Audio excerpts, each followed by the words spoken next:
এরপরের প্রশ্ন হলো, আমি পেশাব ভর্তি শিশি নিয়ে ল্যাবে যাচ্ছিলাম। প্রতিমধ্যে জোহরের নামাজের সময় হয়ে যাওয়ায় আমি বোতলটি পকেটে রেখেই নামাজ পড়ে ফেলি।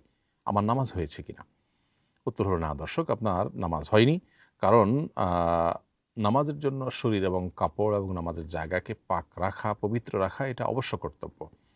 আপনি আপনার পকেটে যে পেশাব ভর্তি বোতল রেখেছেন, যেটি ল্যাবে পরীক্ষার জন্য নিচ্ছিলেন, এটা আপনার শরীরে আসলে ধারণ করেছেন। শরীরের ভেতরে যে পেশাব থাকে সেটা তো ভেতরে আছে।